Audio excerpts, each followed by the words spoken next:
center. Jesus, we welcome you here. Jesus, come be the focus of all our praise. Jesus, come be the center. Jesus, we honor you here. Jesus, come be the focus of all our praise. Let it fill this place. 'Cause you are worthy of all our devotion. You are worthy of all of our love. You are worthy of all our affection. We lift you up, yeah, we lift you up in this place.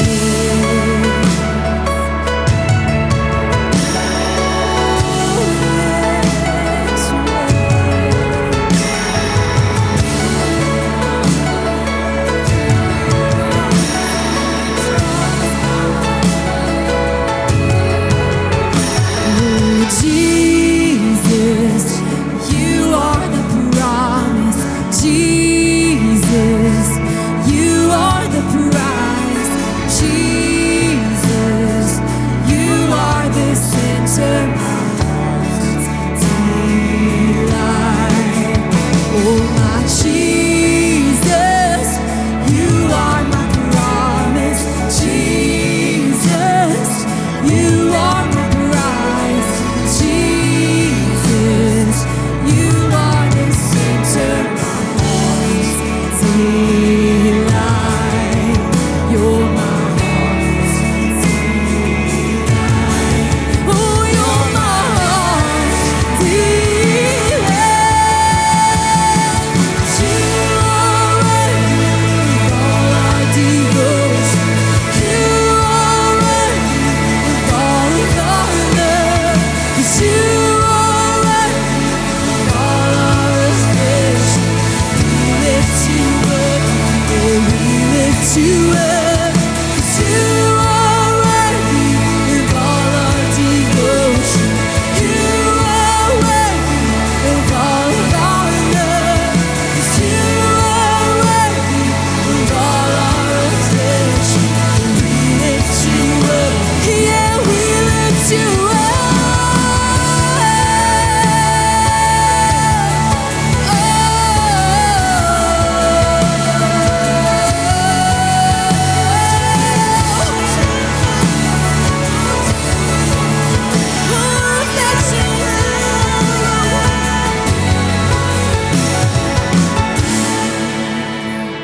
Our hearts come alive.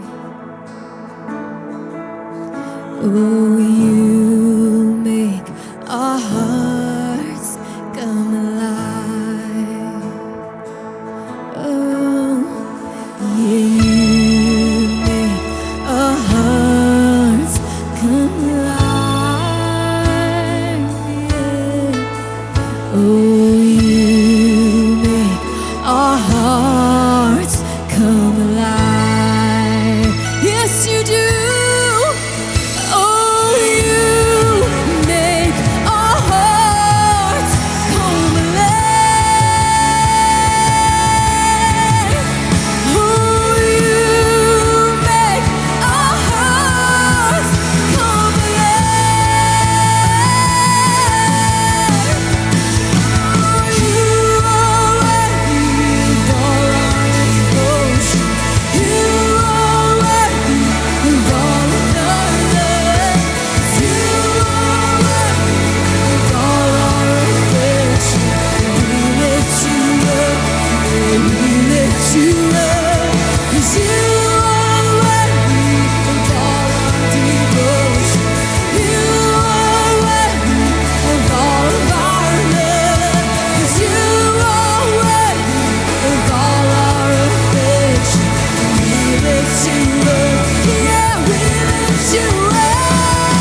Jesus, you make our hearts come alive. Oh, you make our hearts come alive. Oh, you make our hearts come alive.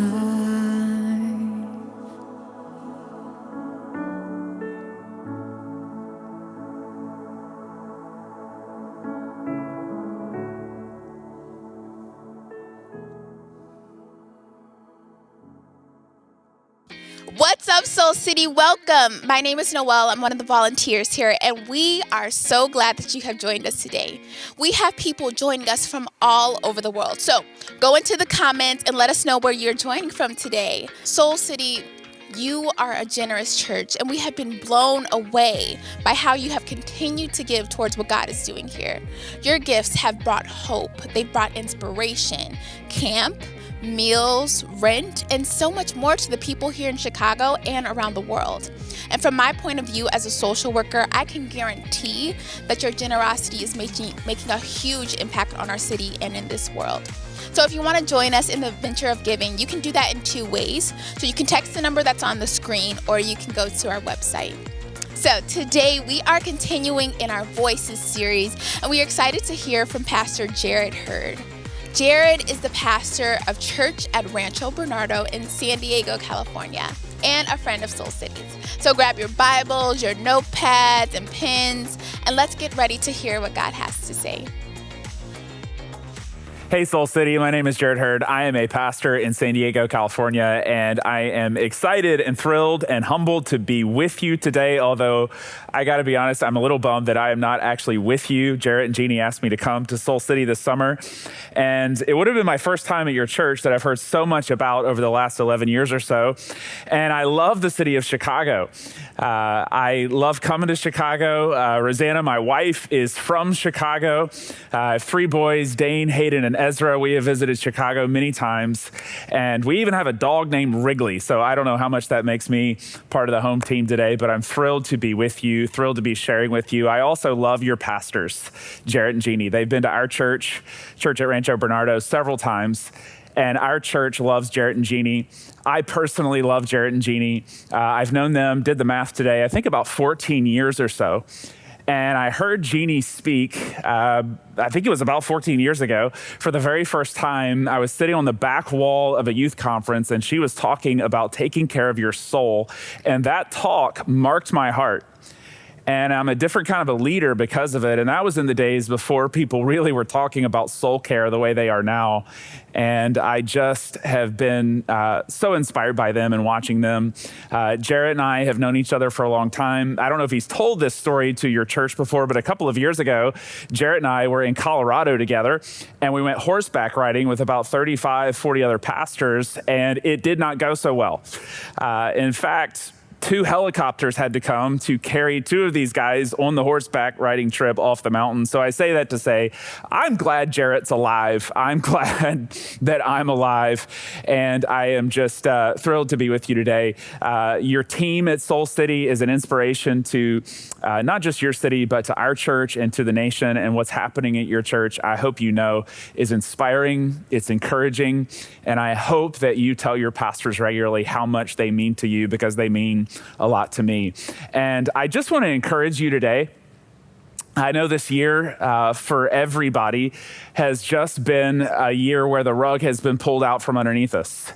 And it's ironic to me that before 2020, if you use the phrase 2020, you were talking about clear vision and clarity. And now when you use the phrase 2020, and I think this is going to be true for years and years, you're going to talk about haze and fog, and we could not see clearly in the year 2020 until years down the road. A couple of months ago, a friend of mine told me this, and I never heard this before, that one tiny bottle of water has enough liquid in it to produce fog for 8 city blocks.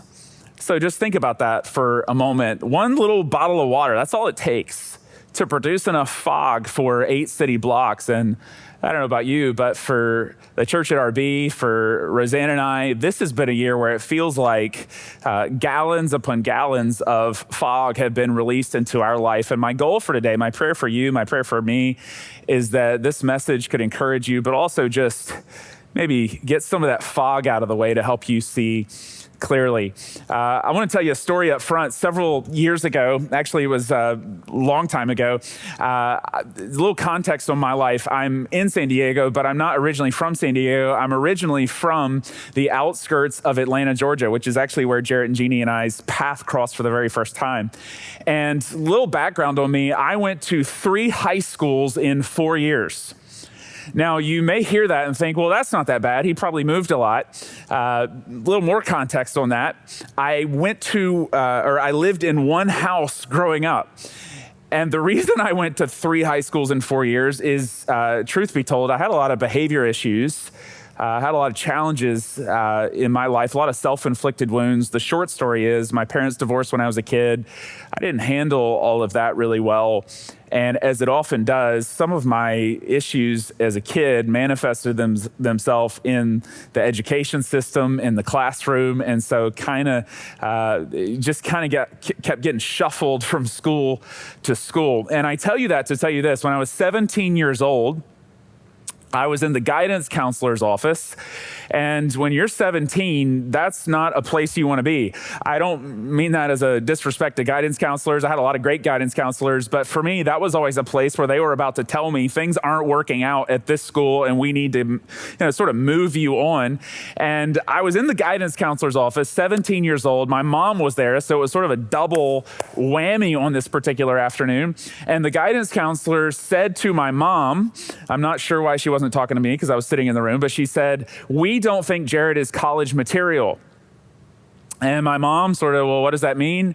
And she said, I think what that means is we need to transfer him to the vocational school in town. It was on the outskirts of the town that I grew up in, a town called Duluth, Georgia.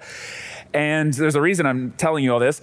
And so she stamped my file with the red ink. And I remember that moment and got transferred off to the vocational school, which is where they essentially sent you if they thought you were not college material or were not on the college preparatory track anymore. And so I landed at Maxwell High School, the vocational school in the town that I grew up in. And when I got there, they made you take an English class. And so I took an English class there. My senior year, I had to take another English class. This is my 3rd school in 4 years. And I had a teacher there. Her name was Mrs. Ward. And Mrs. Ward and I didn't know each other very well. I was just trying to fly under the radar. But the end of my senior year, she pulled me aside. We turned in our last paper of the year, almost done with high school. And she pulled me aside and she said, "Can I ask you a question?" And I said, "Sure." And she looked me in the eye and she said, "Why are you here?" What are you talking about? And she said, "No, why are you here?" And I said, "Look, I'm just trying to get out of school. I just want this to be over with and just get on with my life. I didn't really know where I was going, what my plans were. I knew I wasn't going to college. And I just wanted the whole high school experience to be over with." And she was holding my paper that she just graded in her hands. And she said, "Do you have any plans on going to college?" And I said, "No, ma'am, I don't." And she said, "Well, that would be a shame." And she handed me my paper. She said, "This is one of the best papers I've read in 20 years of grading papers in this town. And if I was you, I would really reconsider where your life is going. Why are you here?" And I went home and I didn't sleep. And I came back to her the next day and I thought about what she said and I thought about my life trajectory. I was 18 years old at this point. And I came back to her and I said, "Mrs. Ward," I said, "I stayed up all night last night. I thought about what you said and I couldn't shake the question, why am I here? And I think I maybe want to reconsider my life." And this is end of senior year. And she said, "Well, what do you mean?" I said, "Well, I might want to consider going to college." And she said, "Well, have you taken the SAT?" I said, "No." "What is that? What do you mean? And she said, well, it's this test that you got to take. And I said, okay. And she said, there's one this Saturday at a local high school. She said, I can pull some strings. I can get you in to take the SAT. So I went and took the SAT. A couple weeks later, got my exam scores back and brought them to her. And she said, this is good enough for you to go to college. And so short story is that question, why are you here, changed the trajectory of my life. Ended up going off to the local state university, the University of Georgia, graduated, moved out to California, which is how I got to California, to go to seminary, which is where you go to school to learn to be a preacher. And that question, why are you here, changed the trajectory of my life. And here's why I tell you that story, because I want you to think for a few moments about the why are you here moments in your own life and in your own story. I want you to think about those moments that maybe you moved away from that town where that happened. Maybe that's what got you to Chicago.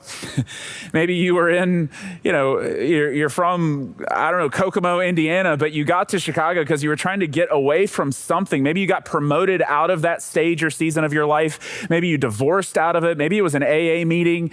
And you look back and you think there's a lot of why are you here moments. Maybe they're moments that nobody that knows you in your 20s or your 30s, now your 40s knows about you, because it was miles away. It was years ago, but you know deep down, and maybe there's a layer or a level of shame to that story. I know for me, even telling that story to you, there's sort of I can't believe that actually happened. And the reason I say that, and the reason I want you to think about those moments, especially right now in 2020, is because this is what I believe in my bones, that God uses those why are you here moments to set us up, to create the path, to strip away, to carve out the kind of leaders, the kind of men, the kind of women, the kind of followers of Jesus that he wants us to be. And it's the way that my friend Mike Foster says it, the setbacks in our life are actually the setups for the thing that God wants to do. And sometimes to look at the current moment and to realize that we actually are prepared for this moment, we have to look back at the why are you here moments and see that God was doing something in those stages and those seasons of life. I want to come back and close the loop on that Mrs. Ward story in a few moments. But before I do, if you have a Bible, you can turn it with me to 1 Samuel chapter 17. If you don't have a Bible, that's okay. I brought my TV in from my house so you can follow along with me on this screen. 1 Samuel chapter 17. And if you're new to church, this is the David and Goliath story. If you grew up in church, a story you heard all the time. If you're like most people around the church at Rancho Bernardo, maybe you're new to church, not a story that you have a lot of familiarity with, but you've heard it somewhere in the cultural narrative. Malcolm Gladwell wrote a book on this story. It's one of those stories that, for a lot of people, it's like mixed in there with, David and Goliath. Is that a Disney story or is that a Bible story? Where in the Bible is, Lightning McQueen? Which Jonas brother got swallowed by Nemo? All sort of mixed into the same bag, but it's a story that is a real story, and there's some hope for us when we go back to this story. And it's one of those iconic, classic Bible stories, but these are real people in a real place some 3,000 years ago. The Bible was not written in Narnia. David, real guy, Valley of Elah, where this happened, real place. You can still go there to this very day. Stick your fingers in the stream where David pulls out the rocks that he's going to slay the giant with. And I find so much hope and preparation in this story as we sort of look at our own stories in our own moment and the fog that we find ourselves in. And if you have a Bible, 1 Samuel chapter 17, we find this guy named David who is on the Mount Rushmore for Israel, even in the time of Jesus. He's the famous king 1,000 years before Jesus, but this is the story that really put David on the map. He shows up to a battle one day. I'll give you a quick overview. And he's only there because his brothers are there to face off against the Philistines. And how war worked in the ancient world is you had something called the contest of champions. It was actually a very efficient way to do war, where instead of, like in the movie Braveheart or 300, where the militaries collide against each other, you would send out a warrior from your side. And this is what the Philistines are going to do. They send out Goliath, and Israel is going to send out a champion, and it's a winner-take-all system. Whoever wins the contest of champions, that military wins the battle, that nation wins. And so David shows up to bring his brother's lunch, and I don't know if he had the slingshot with him or not when he got there, but he shows up and he is asked essentially, who are you? Why are you prepared in any way, shape, or form for this moment of facing off against Goliath? And Goliath has been coming out for 40 days, beating his chest, saying, give me a man. This striking figure, 8 feet tall Goliath, a massive obstacle in his way. And notice what David says to say, this is why I'm prepared to face off against David or against Goliath in this moment. 1 Samuel chapter 17. But David said to Saul, your servant, so Saul's the king of Israel, and truth be told, should be the one who goes out and faces Goliath, but he's sending David out instead. He says, your servant, this is David, has been keeping his father's sheep. So he's from the house of Jesse in Bethlehem, and he's saying, look, I'm prepared for this moment because I've been keeping your father's sheep. Well, which is an interesting connection. When a lion or bear came and carried off a sheep from the flock, I went after it. I struck it and rescued the sheep from its mouth. When it turned on me, I seized it by its hair, I struck it, and I killed it. So this is David's this is how I know I'm prepared to defeat Goliath, because the lions and the bears, and don't forget, I am a shepherd. To which, I mean, come on, what's the connection between those two? If your boss came into your office tomorrow and said, hey, we're downsizing the company, instead of having 50 employees, we're going to have 4, but you're one of the 4, give me a speech to tell me that you are prepared to be one of the 4. And if you looked your boss in the eye and said, when I was 14, I did some babysitting. And man, when I was a junior in high school, I had this pre-calculus test that stressed me out, but I did pretty good on it. No, what's the connection between killing some lions and bears and being prepared to face off against a giant in a contest of champions? But this is what I love about David. Look at how he prepares for the battle. He doesn't do what I would do, which is, watch Rocky IV on repeat and visualize Ivan Drago falling. He doesn't chug a Red Bull. He doesn't get down on the ground and do push-ups to sort of psych himself up. He doesn't deny his fear. He doesn't stuff it down and act like this is no big deal. What he does to prepare himself for the future is to remind himself of his faithfulness in the past, and to remind himself of God's faithfulness in his past with the lions and with the bears. I want you to think about those why am I here moments for a second. You see the connection. And I'm sure for David, when he was killing the lions and bears, he wasn't thinking to himself, well, I'm sure they're going to paint this on the Sistine Chapel one day. Wow, look at me.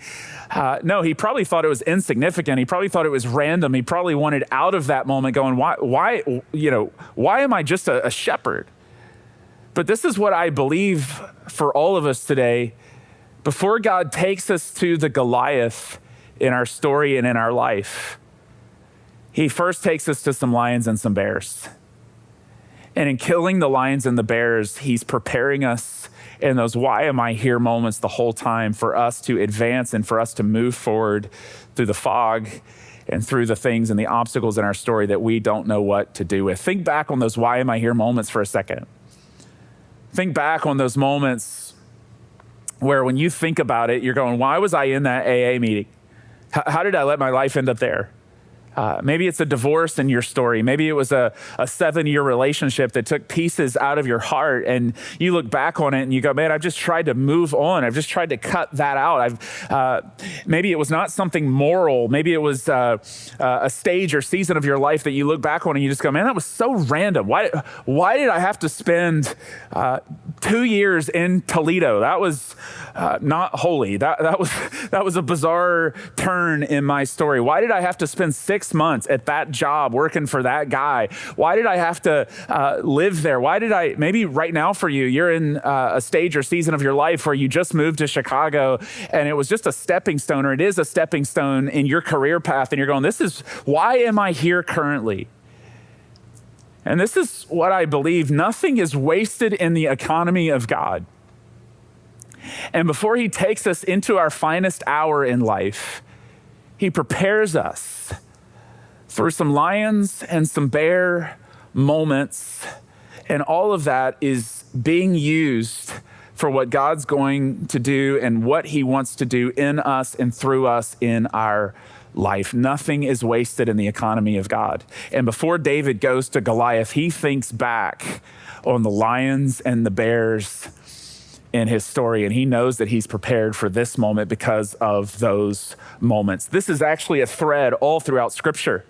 You see this in the Old Testament, you see this in the New Testament, that God doesn't waste anything. Things that in our story we look at and we go, this is weird, this is random, why is this happening? Or this is so insignificant, and why am I stationed at this post for this stage or season of my life? And God the whole time is using that. I love this. In Zechariah chapter 4, the people are trying to get the courage and the energy and the time and the resources together to build a temple that's been laying in ruin for a long time. And there's a guy named Zerubbabel, which is just a great name, that he's raising up to rebuild this temple. And it's kind of lying there in ruin. Nobody quite knows, when to start the rebuild project and process. And notice what God says to Zerubbabel and the people. He says, do not despise these small beginnings. How often are you guilty of that? How often am I guilty of that? The small moments going, I hate this. I just wish it would get big. I wish it would grow. I wish it was beyond this point. For the Lord rejoices to see the work begin, to see the plumb line in Zerubbabel's hand. Those small moments, those random moments, God's always at work. The lions and the bears. Jesus in Luke chapter 16 says this: whoever can be trusted with very little can also be trusted with much. And whoever's dishonest with very little will also be dishonest with much. And when you have the small things in your life that you're faithful with, the lions and the bears, God uses all of that to prepare and strip away and create the kind of person that he wants to create and the kind of character he wants to create in you. Several years ago, Rabbi David Wolpe, one of the most well-known rabbis in the United States, was talking about the nation of Israel and their long, painful past. And I won't do a deep dive on it, but if you know anything about the nation of Israel currently, there's always turmoil, there's always war, there's always stress.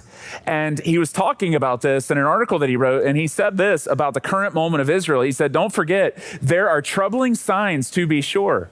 Yet through our past, if you go all the way back to Moses, the book of Exodus, yet through our past runs, there are troubling signs to be sure, yet through our past runs a golden thread of providence. When I read that phrase, man, it just stuck with me. There's a golden thread of providence that has not been snapped by catastrophe, enmity, or indifference. There's a golden thread of providence the whole time that nothing can break when we're stepping forward in confidence, trusting that God is alongside of us. He's using all those why am I here moments for something. There's a golden thread of providence. I love when David continues his speech. He keeps connecting the dots. He keeps seeing that golden thread that we often miss in our own life and in our own story. Notice what he says in this next part as he's talking to Saul. He says, look, your servant has killed both the lion and the bear. Again, with the lion and the bear. This uncircumcised Philistine, Goliath, will be like one of them because he has defied the armies of the living God. And he goes back to his past to remember that he is prepared to advance in the future. He says, look, the Lord who rescued me from the paw of the lion and the paw of the bear will rescue me from the hand of this Philistine. So he's moving forward in confidence because he remembers God's faithfulness in the past and he remembers his own faithfulness in the past. Look, I don't know where this lands on you today. I don't know where the pain point, I don't know where the fog is sitting the heaviest in life right now. It could be vocational. It could be relational. It could be financial. There might be some swirl of all of that in your life right now that just feels like gut punch after gut punch this year. But I just want us to take inventory for a few moments and just step back from our current story. And if you think about your life, I would imagine there's some lions and some bears that have prepared you for what you're currently facing. If you think back in your story, if you're anything like me, I would imagine that somewhere along the way you have prayed for God to prevent something from happening. You have prayed for God to protect something from happening. And if you're honest, there's times where you look back and he did not. And he allowed some suffering. He's allowed some pain that was unwanted. He's allowed some protection did not happen in your story. And when that happened in your life, in those moments, you called it pain. You looked at that stage of life. You said it was just painful. It's painful. Or depending on how wobbly your faith got in that stage or season, you might have even called it punishment. Why is God doing this to me? I was talking with a guy a couple of weeks ago, just going through some major trauma in his life, and he's looking at it through that lens of punishment. Why is God doing this to me? And here's what I want you to see today, and for all of us, and myself included, I'm really preaching to myself today. In our story, what we often call pain or punishment is what God uses as preparation.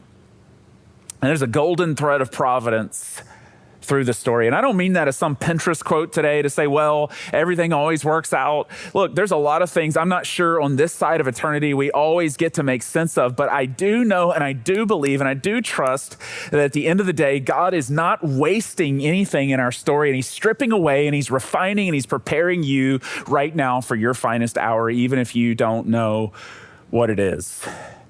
He doesn't waste anything. And I just want you to know this today. You maybe are looking at a Goliath, and you maybe are standing in the valley financially, relationally, job, whatever it may be. But I want you to hear this. If you look back in your story, there's some lions and some bears, and you know what that means? It means you are far more prepared for this moment than you probably think that you are. And your knees may be knocking, but if you think back on the why am I here moments, God's prepared you in ways that you can't possibly imagine for 2020 and the moment that you're in. Maybe on the other side of the coin, you're in your early 20s. Maybe life was going great for you. You just showed up to Chicago a couple years ago, and now this happened. And you're not even to middle management at your company. And how in the world is this? Maybe you're brand new, you just started a job, and all of a sudden, and this just seems random, and you just can't wait for this year to end. And this is what I believe. If you could just step back from your 20s, from your 30s, and you could look at the panoramic view of your life, I just believe this today, that God is doing something in this moment that down the road, you're going to see a golden thread from 2020 to maybe it's something you experience in 2050. And in some moment of your life, relationally, job, whatever it may be, you're going to look back and say 2020 was the lion and the bear year where God prepared me for the Goliath that I was going to face. There's a golden thread of providence today. And I just want us to step back and see it. The lions and the bears in our story, the why am I here moments, the setbacks are these setups and these preparation moments for something, and you're far more prepared for today than you possibly think that you are. And then in 2 Samuel chapter 7, David is an older, wiser king, and he's well along in years, and he's probably thinking at this point in his life, most of his battles are behind him. But God asks him once more to go off to Philistia and recapture the Ark of the Covenant, this famous symbol of hope, of the presence of God with the people.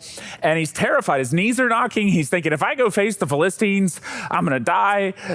We're going to lose a lot of men in that battle. Why in the world would I do that? And in 2 Samuel chapter 7, God reminds him again of this golden thread. Notice what God says to him. Now then, tell my servant David, this is what the Lord Almighty says. I took you from the pasture, from tending the flock, and appointed you ruler over all my people Israel. David, do you remember the golden thread from the why am I here moment to this moment? And then he says this, I have been with you wherever you have gone. You remember when you were in that AA meeting? Do you remember when you were in the guidance counselor's office and the red stamp got placed on your file? I was with you that whole time, wherever you have gone, and I've cut off all your enemies from before you. David, come on. There's a golden thread of providence through the whole story, and I will be with you once again in that moment, just like I was with you in all of those moments. I was always preparing you for this. I told you that story up front about Mrs. Ward to essentially tell you this story. On March 2nd of this year, I was with some friends, actually some guys I didn't know very well. I knew one of the guys. His name's Joel Thomas. He's a good friend of Jarrett and Jeannie's as well. And Joel, who's a pastor in Arizona, invited Roseanne and I to come to this house in Phoenix, Arizona, with Joel and his wife and two other pastors that I did not know from other parts of the country. A guy named Kevin, who lives in Nashville, and a guy named Ben, who lives in Ohio. And so we flew in on a Sunday night, woke up Monday morning, got to know all these guys. Joel was kind of our common thread that, kind of knew everybody, but I got to know Ben, I got to know Kevin really for the first time, and their wives were there, and we were going to just meet and encourage each other for a few days and then go home. So this is right before coronavirus hits in America, March 2nd of this year. And one morning, the first morning we were there, we're sitting on the back patio and we're all getting to know each other. And Joel says, why don't we tell each other our stories of how we all became pastors, our life stories, where we're from. And I told on that particular afternoon, that Monday, the story that I just told you about Mrs. Ward, about why am I here? And the reason I told you that whole story is because Kevin, who's a pastor in Nashville, had just flown in that morning. I tell the story and his jaw hits the floor and he says, wait, where did you say you're from? And I said, I'm from a town, Gwinnett County, Georgia. And he said, no way. He said, I'm from Gwinnett County, Georgia. And here we are on a patio in Phoenix, Arizona. And he's a pastor in Nashville. I'm a pastor in San Diego. And he's like, what year did you graduate? And we start realizing there's all these connections. And he said, dude, who was the teacher in the story? What was her name? And I said, her name was Mrs. Ward. And his eyes got big as Frisbees. He said, dude, no way. I know Mrs. Ward. And I said, are you kidding? He said, yeah. And he forgot his phone. It was in his car in Nashville. And on his Apple Watch, he says, hey, Siri, call Nancy Ward. And 21 years have gone by. And he asked me, he said, have you ever told her this story? I said, no, I graduated high school, went to college, moved away to California, lost touch. It's been 21 years. And he said, you need to tell her this. And so on his Apple Watch on the back patio, in Phoenix, Arizona, I reconnected with Mrs. Ward. And I know this sounds like one of those crazy preacher stories that you hear that's made up. And I promise you it's not. In fact, somebody got their camera out and filmed me talking to Mrs. Ward. And I want to show you that footage right now. Take a look. On the back porch of a house in Scottsdale, Arizona, meeting with some pastors. And I'm here with a pastor named Jared Hurd. Do you remember Jared Hurd? Yes. She does? Talk in my wrist. Mrs. Ward. Yes. You really remember me. I really do. I just like it's you and Kevin Quinn connected. I don't know how that happened either. But we're sitting out here, we're telling our life stories, and I was telling my story of growing up in Gwinnett County and how I was not even going to go to college, and I happened to be at Maxwell High School, and they made you take an English class, and you read my paper and pulled me aside and said, "Are you planning on going to college?" And I said, "No." And you said, "You really need to reconsider. I've been reading papers in this county for 20, 30 years. I think you were at Shiloh for a long time." Yeah, I was. And then you said, "This is," I don't know if you said the best, but one of the best papers I've read. Do you remember that moment? I don't remember that moment, but I remember you. Wow. And you helped me get in to take the SAT at Parkview High School. I do remember that now. And I brought you my SAT scores, and they weren't great. I wasn't going to share that part of the story. But you said it was enough to get me at Georgia Perimeter. I literally have thought about you once a week for 20 years. I can't tell you how many times over the last, how many ever days of this quarantine, how many ever days of coronavirus, I have watched that video as a reminder in what has been the foggiest year for all of us. That God, before I entered into the fog of 2020, before my knees are knocking as a leader going, how in the world, what in the world? God reminded me on the back patio in Phoenix, Arizona, of the lions and the bears and the why am I here moments as a way to speak deep into my heart and into my bones. You are prepared for the Goliaths that are in front of you this year. And I hope that encourages you today. And maybe for you, you need to carve out some time just to think back on your story, because right now your feet are standing on the edge of a riverbank and you're going, I don't know how I'm going to get across. You're holding a slingshot and you're looking at something large in front of you and you're going, I am not prepared. I don't have the resources. And that giant is bigger than anything I've ever faced. And I just want God to speak and press deep into your bones and your heart today. You're more prepared than you think that you are. And He's been with you the entire time of your story. In the valleys, in the mountains, He's been working and stripping away and carving away and getting you ready for the life that's in front of you in the moment that you're currently in. Let's pray together. God, I thank you that when I was 18 years old and had no clue what life held in store, you did. When I was sitting in 1999, had no idea where life was going, you saw 2020. And I just ask God in this year, in this moment, for my brothers and sisters who I wish I could be with today in Chicago, would you just reach through the laptop?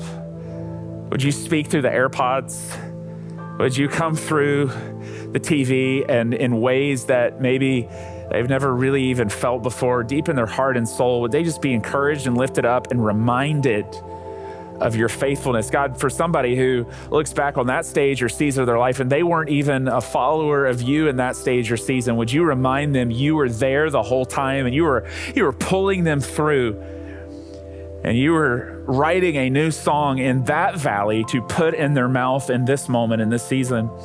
And God, I thank you.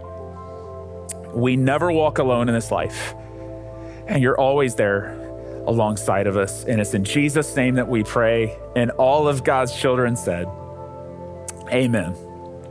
Grace and peace, my brothers and sisters.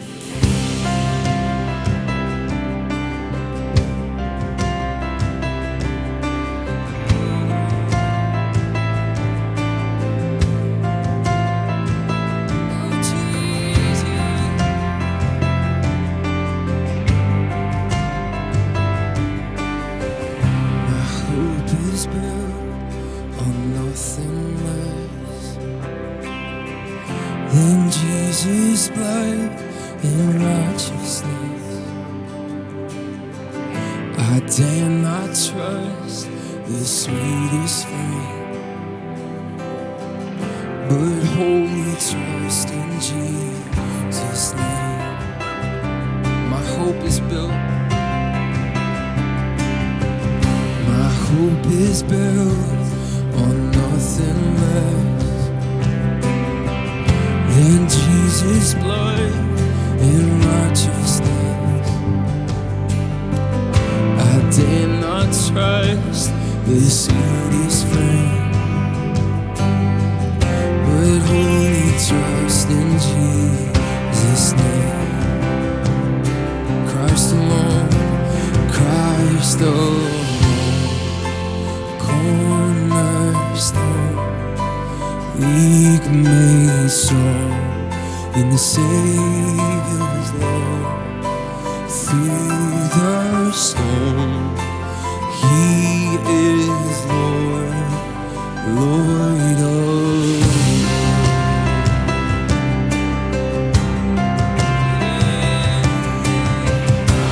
darkness seems to hide His face. I rest on His unchanging grace.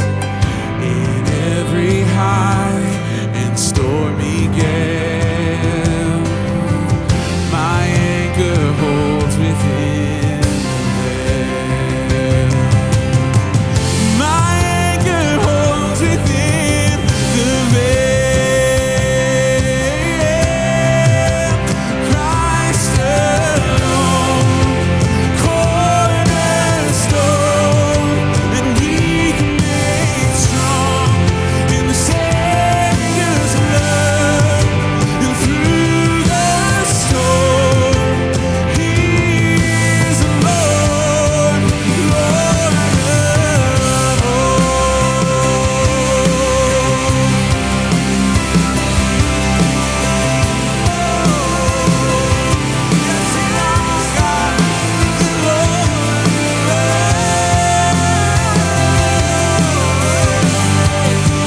Christ alone, cornerstone, weak made strong in the Savior's love. Through the storm, He is the Lord, Lord of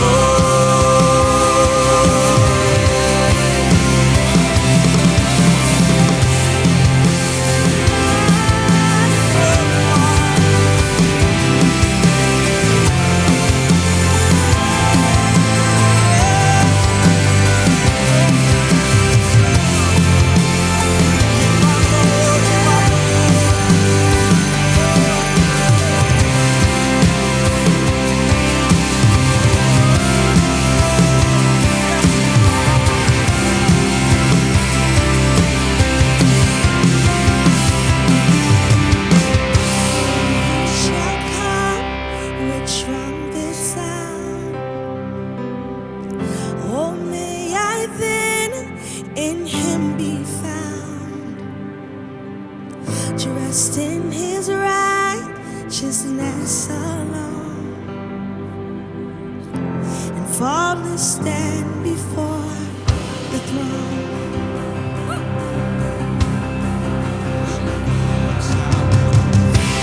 He shall come with trumpet sound.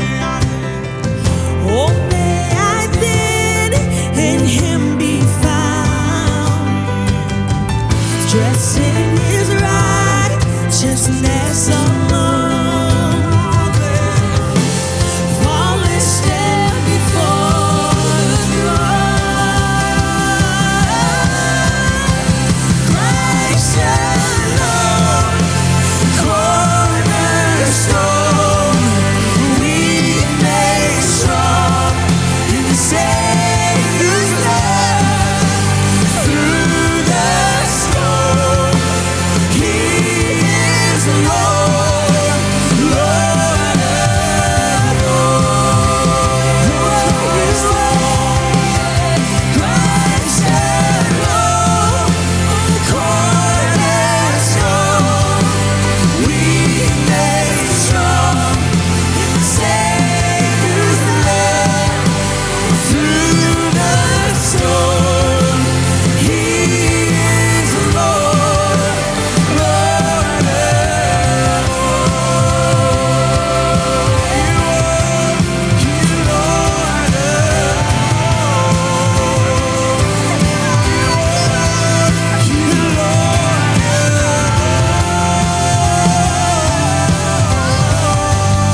Soul City, for worshiping with us today. We are grateful for technology in this season, that God has gifted us with a way to stay connected and to continue and worship together.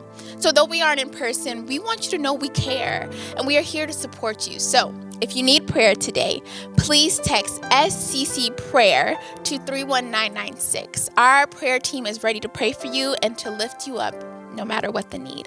Wait. Before you go. For those that want to stay to continue to grow deeper, stay and take a screenshot to the next graphic for some resources and questions to consider. And you can talk about it with your community. But for now, I hope you have a blessed day and we will see you next week.